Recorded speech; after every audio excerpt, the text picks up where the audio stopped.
Kakain na. Mamaya na ako. Pinapanood ko yung idol ko eh. Alam mo nga, potra-potra na pinapanood ko. FTJ yan? Oo. FP Mako? Ang maganda yan, pre. Maganda yan. Yan.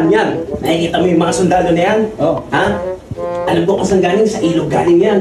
Kasi ililigtas nila yung bata na kinidnap ng mga kidnappers na anak ni FP Mako. Nakita mo yan? Oo, yan. Ha? Yan. May mga telescope at saka may mga laser yan, ha? Magagaling yan. Magagaling yan. Diyan ba pinakita yung training? Hindi. Hindi? Naku, sayang!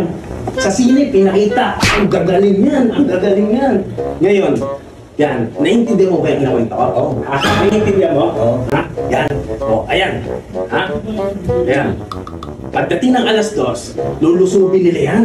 Lulusubin nila yan, ha? Yan. Nakita mo yan. Yan, yung papabang yan. Yan, pababangin. Sasakalin nila yan! Ayan! Sasakalin nila yan! Sasakalin nila yan! Ayan na. Ayan na. Titignan nila yung orasan. Ayan na. Malapit na.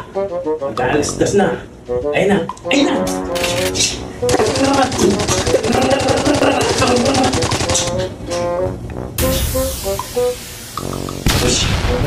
Ano ba? Kaya kwento mo yung pinapanood ko eh. Patay mo! Patayin ko? Patay mo! Ipapakalo ko sa'yo itong bote! Patay mo! Walang niya ka? Ang ganda ng panood ko! Kinuwento mo yung pinapanood ko! Ikaw lang na pinukwentuhan lang naman kita. Nagagalit ka pa? Ituloy mo yung kwento mo, diyan ka lang, huwag kang gagalaw! Eh, saan na ba natapos? Nandun na sa lumusob!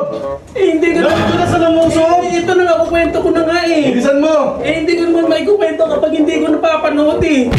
O sige, kukwento ko na lang yung sa janitor. Nakausap niya yung janitor.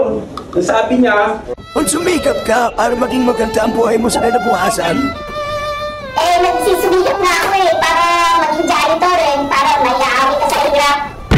ikaw naman.